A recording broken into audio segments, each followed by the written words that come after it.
Buenas tardes. En abril tuvimos a Ricardo López Murphy dándonos un pantallazo de lo que él veía en términos económicos.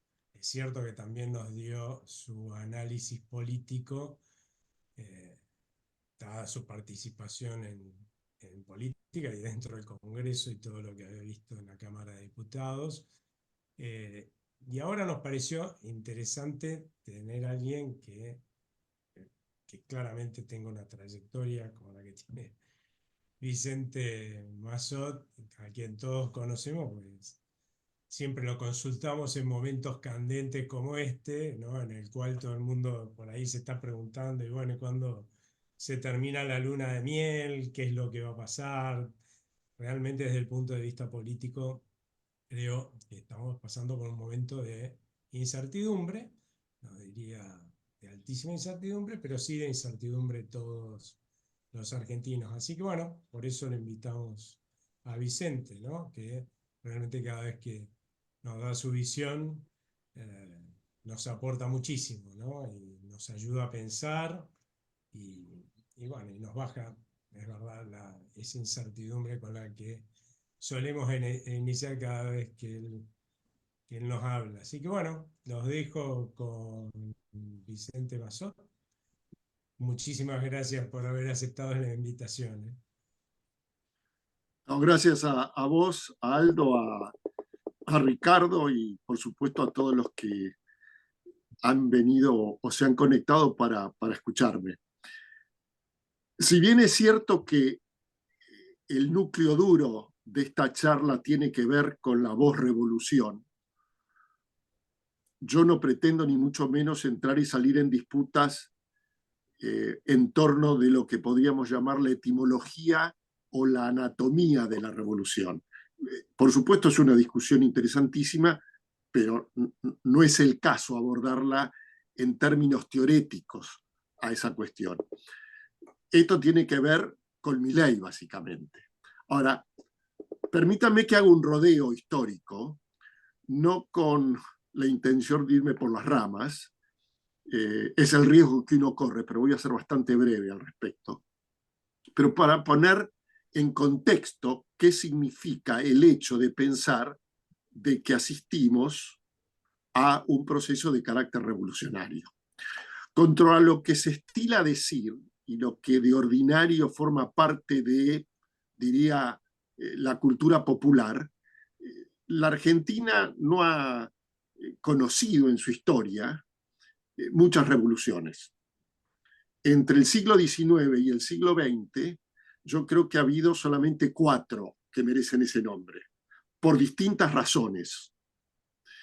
Suponiendo que la Argentina nació en 1810, cosa que no es cierto, pero por una razón de economía de términos, acéptenme, aunque sea por un momento, que eso valga. La primera revolución que conocimos, y no gestada en el Río de la Plata, en última instancia lo que sucedió de importante y lo que significó una revolución fue Bayona.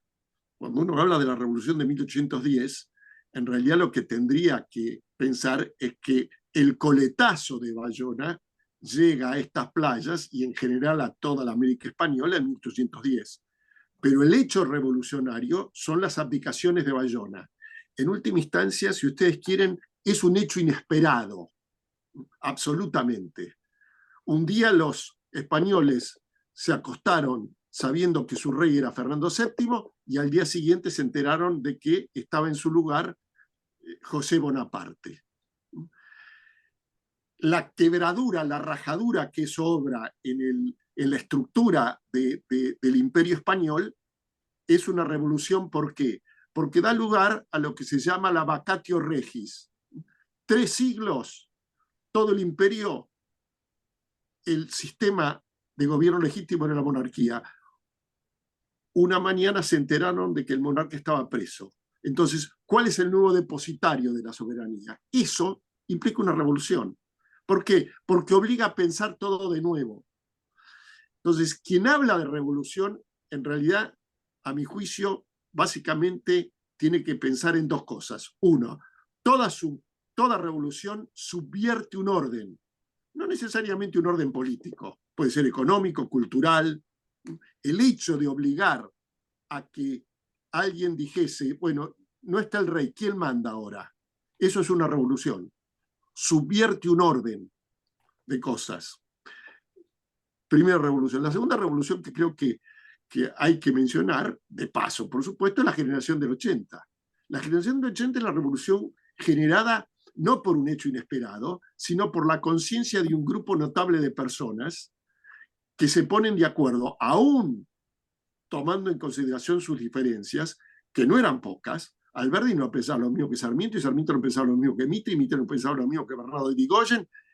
Los socialistas eran una cosa, los cívicos no pensaban lo mismo, pero se pusieron de acuerdo en 4 o 5 cuestiones de Estado básicas: la inmigración, el capital extranjero, la creación de un Estado, la educación pública y, sobre todo, el control de la sucesión política, con base en la famosa frase de Alberdi: la república posible, o ver una revolución. Entrado al siglo XX hubo otras 2 revoluciones: la revolución del voto, la revolución asociada a la llegada del radicalismo al poder, que no es un hecho inesperado, ni es tampoco la revolución gestada por una minoría ilustrada, sino que es la conjunción de 2 cosas: la toma de conciencia respecto de la clase dirigente conservadora de que la república posible había cumplido su etapa, y la idea de que hay o la realidad de que hay un partido listo a tomar la posta, que es la Unión Cívica Radical, que no clausura un orden económico ni un orden cultural, pero modifica de raíz, a partir del sufragio universal, el control de la sucesión, que era una de las claves de la generación, de lo que se genera en 1980. Y la cuarta revolución es la que está asociada al peronismo, lo que yo llamaría la nacionalización o estatización de las masas. De cada una de ellas se podría hablar infinidad de horas, no es el caso. Lo que quiero poner en contexto, vuelvo a repetir, es 4 revoluciones muy distintas entre sí. Todas subvierten un statu quo. No se requiere la revolución en la calle. La revolución no es sinónimo de la toma del Palacio de Invierno o de el Palacio de las Tullerías. No tiene ningún sentido eso. A veces puede ir acompañado, pero eso en todo caso es un efecto de algo que viene antes. Y tanto puede hacer, tanto una revolución la puede hacer una masa, pocas veces, una minoría organizada. El caso típico es Lenin. Lenin encuentra un atajo, su famosa frase: la cadena vale lo que el eslabón más débil. El marxismo clásico pensaba la revolución en términos de el agotamiento de lo que podía dar el capitalismo. En Alemania, en Francia o en Inglaterra, jamás en Rusia, un país absolutamente atrasado. Sin embargo, Lenin de alguna manera subvierte el orden marxista. La cadena vale lo que el eslabón más débil. ¿Y quién hace la revolución? ¿Las masas rurales rusas? No. Un partido de 2000 cuadros, no otra cosa. ¿Por qué digo, y ahora me meto directamente en tema, de que lo que estamos viviendo no es una reforma, sino una revolución? Y en ese orden me parece que hay que mencionar 2 o 3 cosas muy importantes. Las revoluciones nunca se generan por casualidad. Se requiere alguien que la fogonee, que esté detrás, que tenga una participación más o menos acusada, pero lo que vuelvo a repetir es: Bayona es un hecho inesperado, sin lugar a ninguna duda, pero enseguida hay alguien que ese curso de alguna manera le da una dirección, lo dirige. El primer dato que a mí me parece esencial de Milei, que yo no lo encuentro, y no estoy haciendo un juicio de valor en esto, uno no lo puede rastrear ni en Frondizi, ni en Ilia, ni en Guido, ni en Kirchner, ni en Menem, ni en Macri, ni tampoco en los gobiernos militares. La idea de que hoy tenemos a una persona que de alguna forma se cree predestinada. Es decir, la idea de que, no sé si realmente uno le preguntase a Milei, usted tuvo un llamado, usted cree que es un llamado por la fuerza del cielo, no lo sé, pero tiene la convicción de que su acción, su papel en la historia argentina está asociado a un cambio. Él no habla de revolución, pero a poco de entenderlo a dónde va y qué es lo que quiere hacer, inequívocamente revolucionaria. Entonces, primero, la vocación del hombre, la convicción de que eso es lo que tiene que hacer. Punto número uno. Punto número dos, el hecho de que por primera vez haya anunciado la dimensión del cambio cualitativo, no cuantitativo. Una revolución siempre es una subversión por un lado y es subversión porque es un cambio de carácter cualitativo. Nunca una revolución se agota en corregir abusos, es modificar de raíz usos, que es algo muy distinto. Bueno, Milei, durante toda su campaña, lo que hizo fue aclararnos, anunciar, sin que le temblara la voz, sin que se detuviese a pensar me conviene o no me conviene, en eso en las antípodas de lo que alguna vez dijo Menem. Si yo decía lo que iba a hacer, no me iban a votar. No, Milei dijo lo que iba a hacer. Es decir, anuncia un cambio en el statu quo de una situación no solamente económica, desde el punto de vista económico, laboral, impositivo, federal, etc. Y cuando llega, no deja las convicciones en los escalones del Congreso antes de jurar. Jura y redobla la apuesta. Es decir, aquí hay un dato de la voluntad de lo que podríamos llamar un hombre providencial, pónganle ustedes el nombre que quieran, consciente de una misión de carácter histórico. No viene a cumplir con un mandato X producto de que así lo dictamina la Constitución dentro de una república democrática. Lo que viene a hacer es una modificación del statu quo, nunca antes planteado desde la última revolución que conocimos, que fue la peronista. Por supuesto, las antípodas de aquello, bueno, pero son absolutamente épocas distintas. El otro dato que me parece importante es que si bien es cierto que Milei, y eso lo dicen todos, él mismo lo ha comentado, está en los libros los 2 o 3 libros que se han escrito sobre Milei, y además es lo que transparenta en su acción de gobierno. Si bien es cierto que para él la economía es un dato por momentos o una dimensión excluyente, en términos del programa o del libreto que yo llamo revolucionario que ha planteado, ese libreto contiene no solamente cuestiones de carácter económico. Voy a mencionar solamente palabras que enseguida ustedes, yo y cualquiera las va a asociar a, una vez más, un cambio de carácter cualitativo. Miren, así, al voleo, las escribo. Davos, justicia social, feminismo, ideología de género, provida, desaparecidos, víctimas de la subversión, cambio del nombre del CCK, INADI, corporativismo sindical, más allá de todo lo económico. Es decir, ¿quién en los últimos 30 o 40 años en la República Argentina se ha metido con estas cuestiones? No solamente de puertas para adentro, sino piensen lo que va a decir y fue a decir Milei, un desconocido absoluto, en Davos. Desde este lugar, lo que pretende hacer, si bien es cierto que parece un programa, no sé si excesivo, pero difícil de completar, por supuesto, en un mandato, tiene todas las características de algo entre nosotros inédito.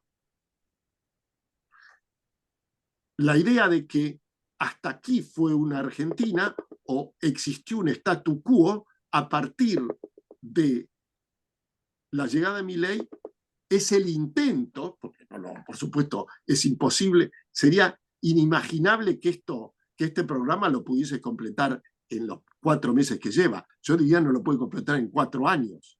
Esto es un intento revolucionario que nadie antes se planteó.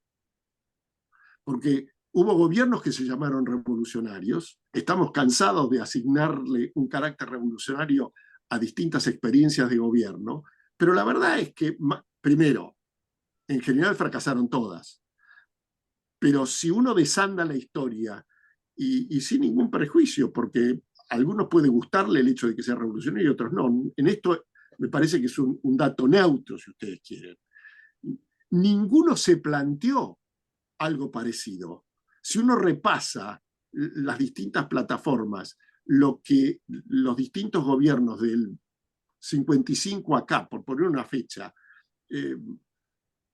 explicaron cómo se plantaron delante de la política y los desafíos de su época, y vuelvo a insistir, al margen de los méritos que pueden haber tenido algunos y de los éxitos, yo diría pasajeros, porque la Argentina de los últimos 40 o 50 años es un país donde los fracasos se suceden casi sin solución de continuidad y los éxitos son muy escasos, y en todo caso los éxitos no hacen pie, no echan raíces, si no, no estaríamos como estamos.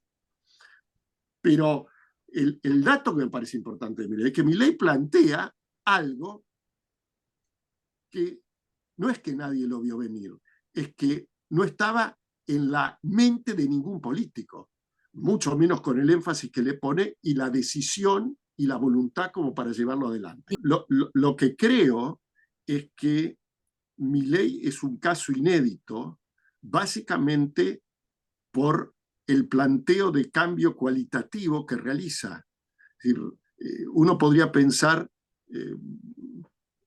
lo que significó el menemismo. El menemismo obró cambios muy importantes, pero en definitiva lo que demostró al cabo de los 9 años de gobierno de Menem, con todos sus éxitos, es que básicamente eso no echó raíces. Yo siempre digo, vale para mí, había cambiado Menem, pero el país no había cambiado. Bastó que desapareciese de la escena y volviese todo a foja cero. Kirchner tiene un gran éxito desde el punto de vista, gran éxito producto de la infraestructura que recibe del menemismo y de unos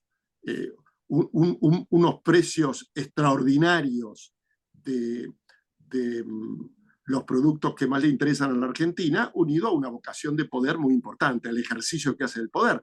Pero en definitiva, el resultado que tiene no es un resultado que, primero, a la luz de lo que conocimos después de 12 años, es un desastre. Pero al margen de esto, lo que quiero decir es, prescindiendo de considerar el éxito o fracaso de cada una administración, ninguna administración tenía una vocación realmente revolucionaria. Eso es lo que me parece fundamental de Milei.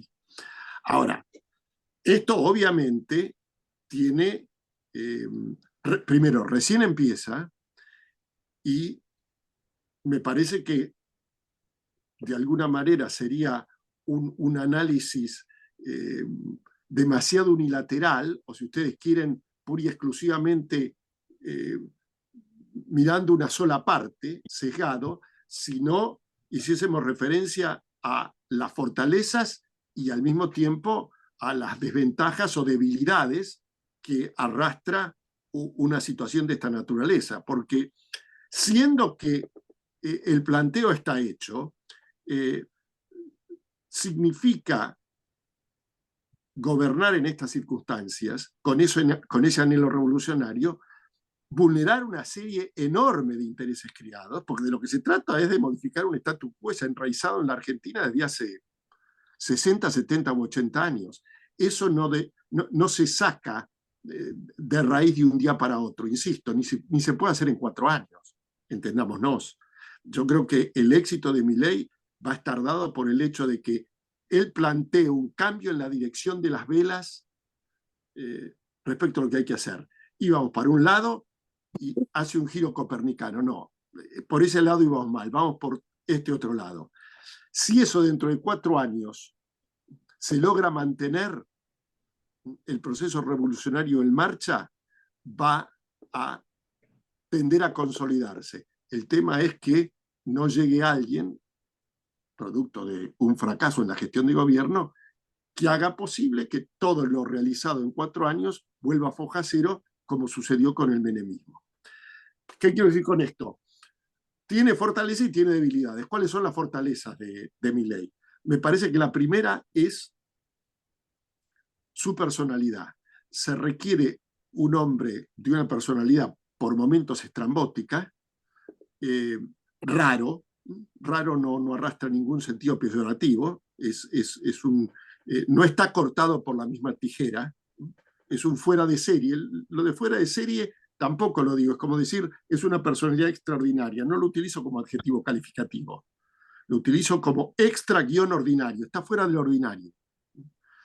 Una personalidad ordinaria no se anima a una cosa así. Asume la presidencia y trata de cumplirla en tiempo y en forma y trata de que le vaya lo mejor posible. No, Milei juega todo a suerte y verdad. Entonces, lo primero que me parece importante es, para este proceso se requiere una personalidad fuera de lo normal. Lo tenemos. Otra persona no se anima a hacer un cambio revolucionario. Es condición, yo diría, necesaria, pero no suficiente. Primera fortaleza. La segunda fortaleza es que Milei, con ese discurso, sin mentirle a la gente, gana por el 56% de los votos y 4 meses después, o 5 meses después, en medio de, yo diría, el mayor ajuste que recuerde la Argentina, yo desde el 45 aquí seguro, no sé cómo habrá sido en el año 1929 y demás, pero en una de las situaciones más difíciles y con un ajuste brutal, sin embargo, sigue obteniendo el respaldo de más del 50 más por ciento de la ciudadanía argentina. Es un hecho realmente notable que tiene que ver con algo que me parece muy importante. Un cambio de esta naturaleza no lo puede hacer un hombre por vía de su sola voluntad, por poder que tenga. Y Milei en algunas cosas, después vamos a ver, tiene poco poder en algunos aspectos. Pero aquí hay una situación, por el momento, me parece, una suerte de juego de sístole y diástole entre el líder y una mitad de la sociedad argentina que lo apoya. Es decir, que apoya al personaje que dice así, a boca de jarro, mire, el INADI lo saco al día siguiente. No hubo 30.000 desaparecidos, hubo 7.000. Lo demás es una mentira. ¿Saben qué? Quiero terminar con el Banco Central, con las regulaciones económicas, con el corporativismo sindical. Es decir, ataca la cuestión argentina desde los ángulos más diversos. Y tiene en eso el respaldo, en medio de un ajuste brutal, de una parte importantísima de la sociedad argentina. Eso revela una fortaleza, la característica, la personalidad de la persona y al mismo tiempo el respaldo de una parte importante. Eso yo diría, 2 de las principales fortalezas que tiene este intento revolucionario. La tercera fortaleza es la desunión de todo el arco opositor y la falta de líderes y de programa que tienen los opositores. Uno lo que ve que es Cristina Fernández, Alberto Fernández, Sergio Massa, Axel Kicillof, Máximo Kirchner, Mauricio Macri, ¿quién manda el radicalismo? Lustó, de Loredo. La verdad es que, en definitiva, por un lado, el arco opositor no tiene líderes, no tiene programas, no plantea una alternativa a Milei, que sabe lo que quiere, intenta lograrlo y obra de acuerdo a un programa. La oposición o el arco opositor, porque no hay una oposición, son muchos opositores, en eso está en pañales. Y yo creo que ahí está la tercer gran ventaja que tiene Milei. Hay dos más. Punto número uno, el hartazgo de esa parte de la sociedad y algo más respecto de una Argentina que no iba ni para atrás ni para adelante. Yo sospecho que la tolerancia social frente a un ajuste brutal es producto de que el hartazgo respecto de lo que venía sucediendo es mucho mayor que los peros o las críticas que pueda suscitar el programa económico. Y la última gran ventaja, que no se ve hoy, pero yo creo que se va a ver más adelante, porque todas las lunas de miel terminan. Y es posible que dentro de 2 meses o 3 meses o 4 meses, es probable, qué tan probable no sabemos, por ahí el apoyo no es del 50%, es menor.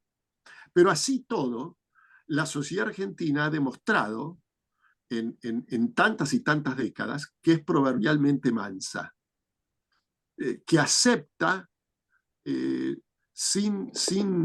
no digo sin problemas, pero sin salir a la calle, sin obrar un proceso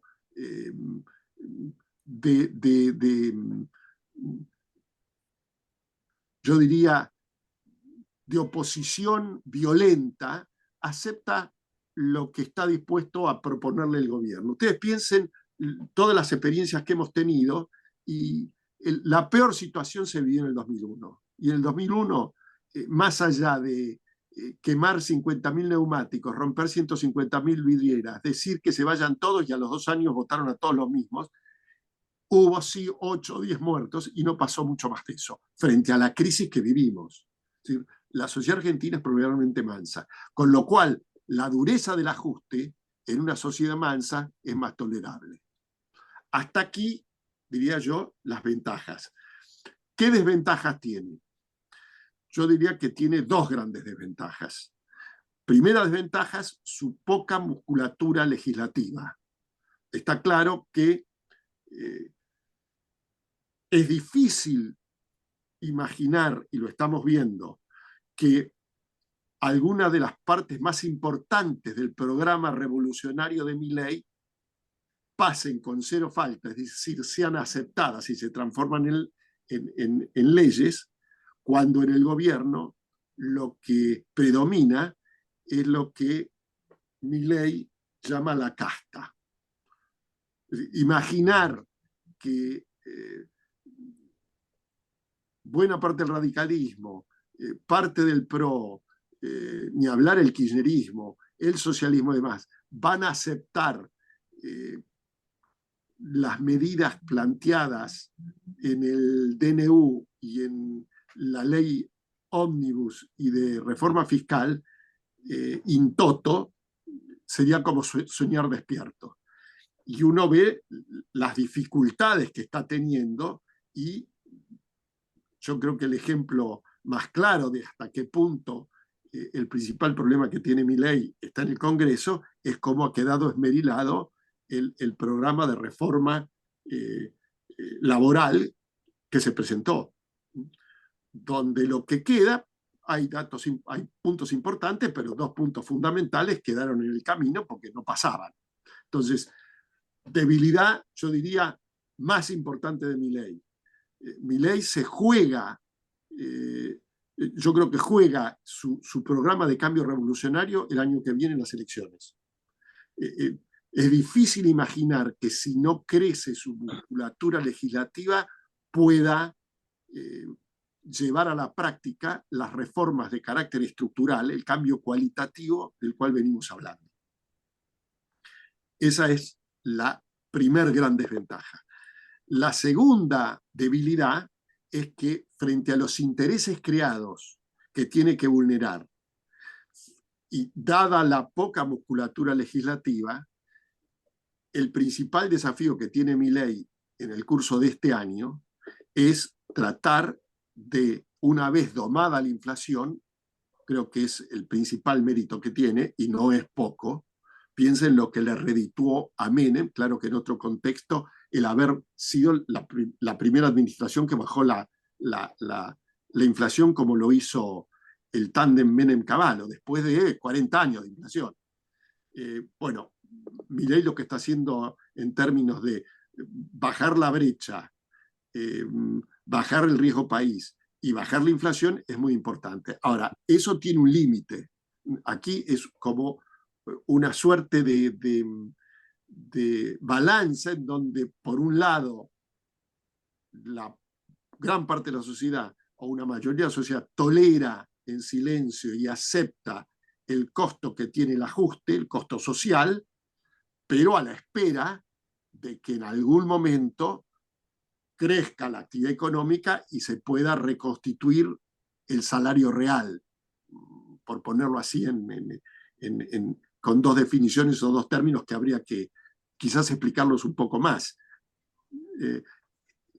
Es imposible haber bajado la inflación como lo ha hecho Milei si no es con un grado de recesión importante. Es como imaginar hacer una tortilla sin romper los huevos, imposible. Ahora, llegó un momento en eso tiene un límite.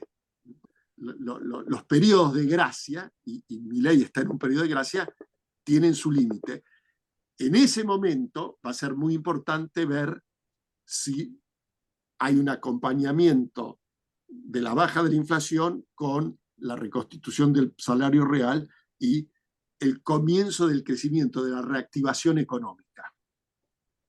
En esto consisten, a mi juicio, las ventajas y las debilidades de un cambio, un intento de cambio, insisto, inédito, nunca antes visto, que no se resume y se reduce al marco económico, que excede con creces lo económico y que pretende avanzar sobre lo cultural, sobre lo social, sobre lo laboral, sobre lo impositivo, sobre el dato federal y fiscal. Desde este lugar, me parece que hay, y con esto cierro, una gran incógnita, que es hasta qué punto, porque una cosa es el acompañamiento que hasta aquí ha tenido Milei, tanto durante el proceso electoral, 3 elecciones, las PASO, la primera vuelta y el balotaje, y en los primeros 5 meses de gobierno. Eso es una cosa. Ahora, eso, lo que transparenta en primera instancia es que ha habido un cambio de carácter cultural en la sociedad, que se corresponde bien con algo que decía mi maestro Maurras, el gran legitimista francés, cuando hablando de la Revolución Francesa definía la cosa así: la revolución no es tanto la revolución en la calle, sino la forma revolucionaria de pensar. ¿Cuál es el interrogante?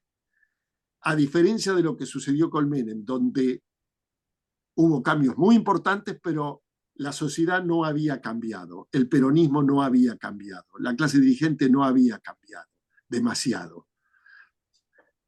La Argentina de hoy, que hasta ahora acompaña ese cambio revolucionario, ¿es por una razón circunstancial o es producto de que aquí ha habido un cambio cultural, un cambio en términos de las formas de pensar acusada, acentuada, que va a apoyar a Milei más allá de cómo funcione específicamente la economía?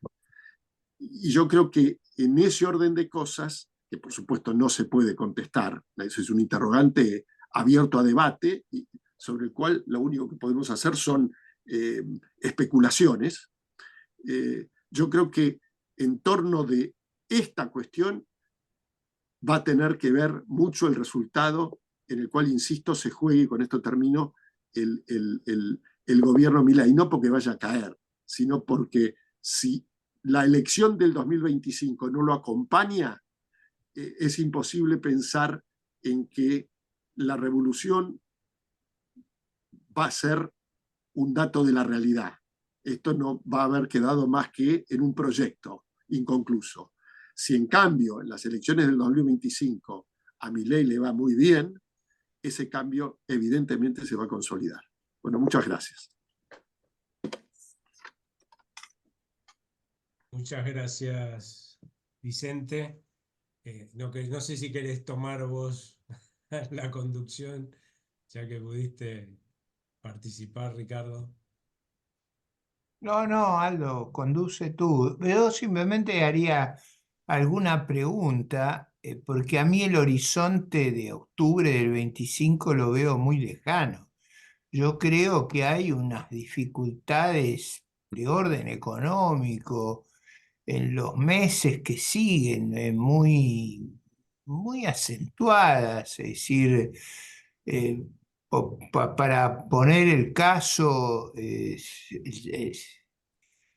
cepo como problema, como es la acumulación de pasivos en dólares a un ritmo muy elevado,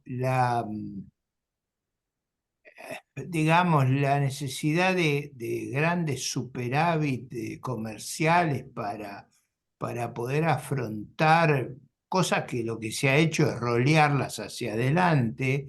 Es decir, me parece que las dificultades económicas no son, digamos, marginales. Es decir, aunque conservara un sostén político importante, hay una complejidad de problemas hacia adelante muy serio. Y segundo, todavía no ha presentado propuestas en las reformas estructurales más profundas, que son básicamente la previsión social y la salud. En esos dos temas ha estado casi, bueno, en la salud hizo cosas y volvió para atrás y tiene unas dificultades no menores, pero digo, hay dificultades en mi lectura hacia adelante, muy complejas y supongo yo que sin una estructura política de soporte en los organismos institucionales,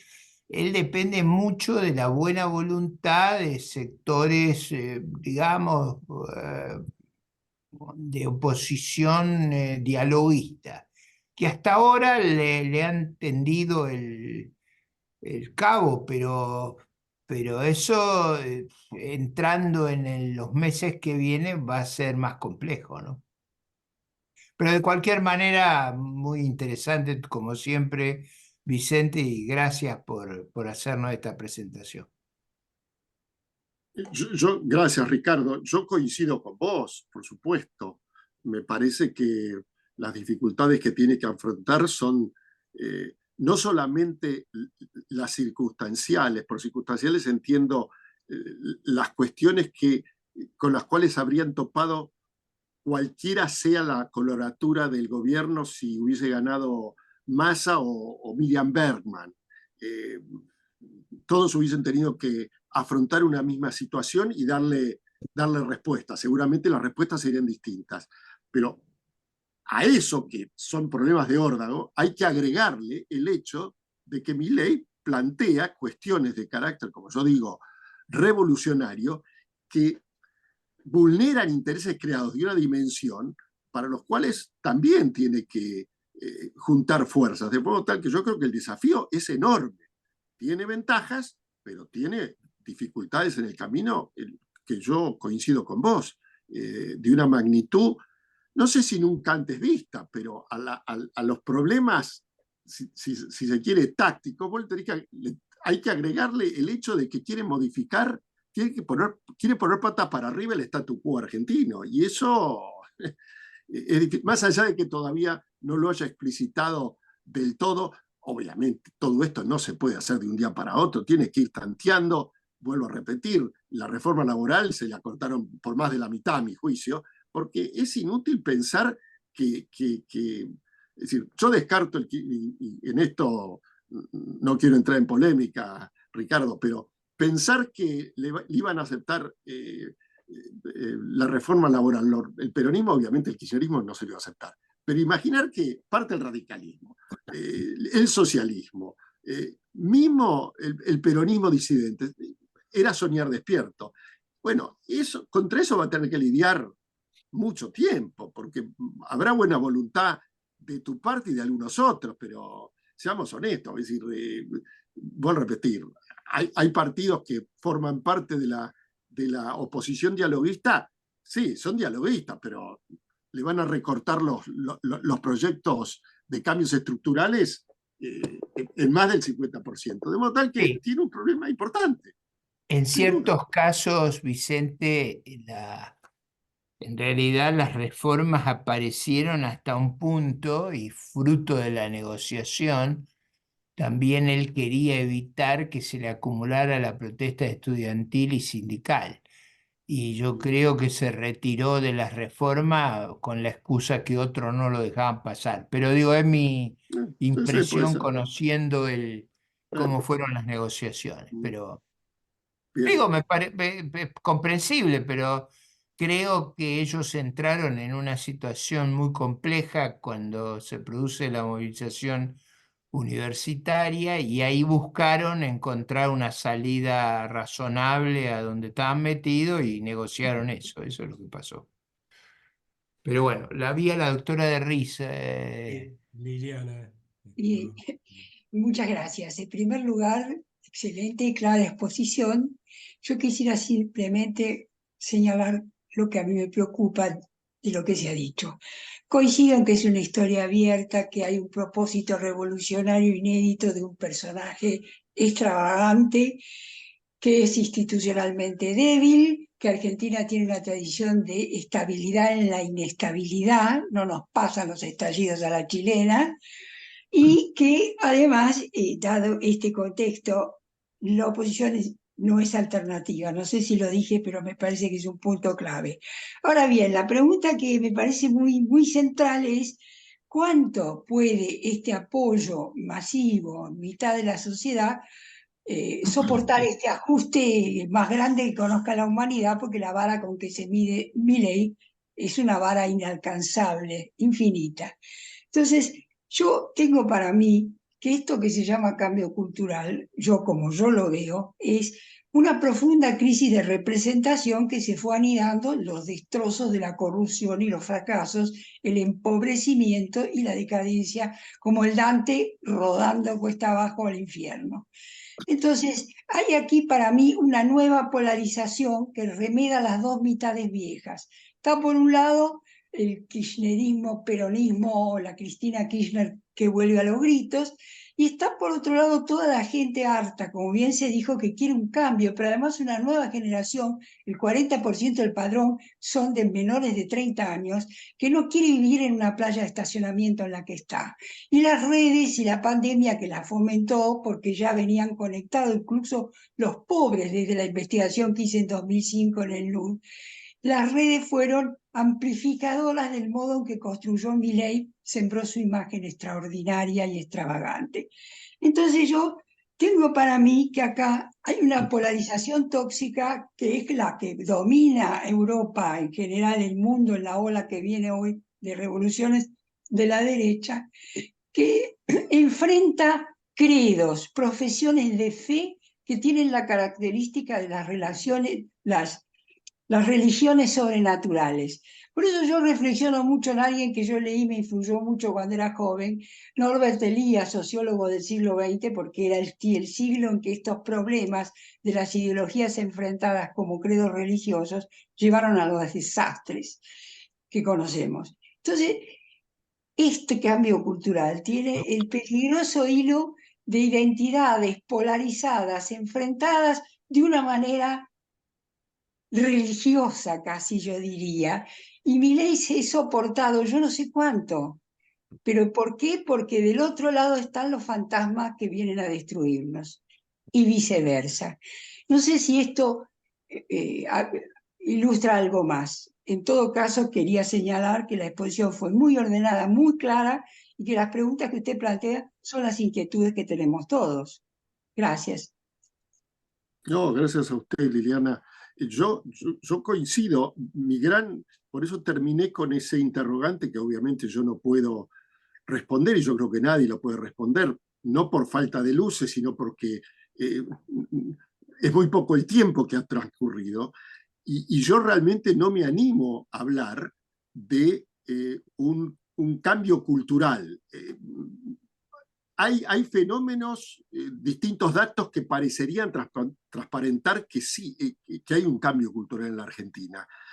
Porque, a ver, uno asocia la voz cultura a un ciclo generalmente virtuoso, pero las culturas no son ni virtuosas ni viciosas de suyo, tienen raíces, son raigales. Entonces, lo que pasa en la Argentina, para desenraizar la cultura de la decadencia, por llamarlo de una manera, que tenemos, hay que ver si se puede.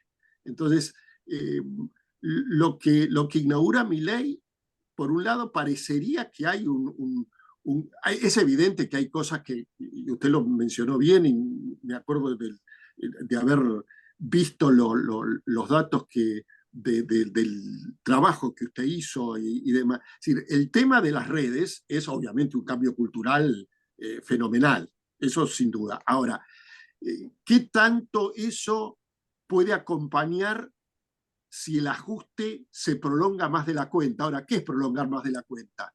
Y ahí estamos es decir, ¿qué más de la cuenta? ¿Es un mes? ¿Son 2 meses? ¿Son 5 meses? Lo que sí sé es que los periodos de gracia se terminan. Ahora, una cosa es que se terminan cuando detrás no hay nada y simplemente se lo apoyó porque era lo menos malo, y otra cosa es que el periodo de gracia se termine, pero la constituencia electoral, producto de un cambio importante, lo siga respaldando. Eso yo creo que es para mí, por lo menos, el interrogante grande que tengo en este momento. ¿Alguna otra pregunta? Yo puedo hacer un comentario si... Sí, adelante, Aldo. Bueno. Este, tomando un poco lo que decía hace un rato Ricardo y la pregunta que vos hiciste, Vicente, la verdad es que yo creo que hay un tiempo y ese tiempo está dado por la necesidad de que la economía se recupere, ¿no? Yo veo que hay mucha gente que apoya este gobierno, ¿no? Que está de acuerdo con este gobierno, pensando que la sociedad va a aguantar, más allá de que creo también que hay un inicio de un cambio cultural, va a aguantar hasta 2025 en una economía que no se recupere, me parece francamente improbable. Y si llega así, con una economía estancada o con poca fuerza de crecimiento, va a perder las elecciones y estamos cerca ahí de un 2020, de un 2001 incluso, ¿no? Creo que la Pero gente ahí viene compró un nuevo... contra quién pierde las elecciones, ¿no? Sí, yo lo que veo es que para mí el 2001, más allá de que le echan la culpa a Dualde y no sé qué, para mí es porque lo sucedió justamente porque la gente a mediados del 2001 veía hacia adelante un desastre, ¿sí? Y que el gobierno de turno no lo podía resolver. O sea, tenía hacia adelante 2 años y medio de estar cada vez peor y estaba ya muy mal. Esa expectativa es dramática, ¿sí? Si hoy tenemos a la gente apoyando a este gobierno, es porque el otro ya acertó, sabe que no funcionó y tiene la esperanza de que esto funcione, ¿no? Ahora, cuánto es esperar? Yo creo que hay una luna de miel. La verdad que a mí ya me está llamando la atención, y eso que soy un tipo optimista, sigo siéndolo, es que esté durando 6 meses, ¿no? O sea, realmente el grado de resistencia habla a favor de esto que vos decías, Vicente, de que hay algún cambio, hay alguna mezcla de cambio cultural que está empezando y que no vale que no fracase, porque si no hay recuperación va a pasar a ser sinónimo de fracaso esto también, como fue lo de Cambiemos, entre paréntesis. Y por el otro lado, bueno, espero que la verdad que ese es mi gran temor, ¿no? Yo creo que igual tengo alguna esperanza de que si sale la ley, como sea, ¿no? La ley bases y la reforma fiscal, se abra una etapa de recuperación y quizás de mayor colaboración, con menos tensiones, porque las expectativas de cambio se van a fortalecer entre el gobierno y la oposición amigable, que vos le llamás.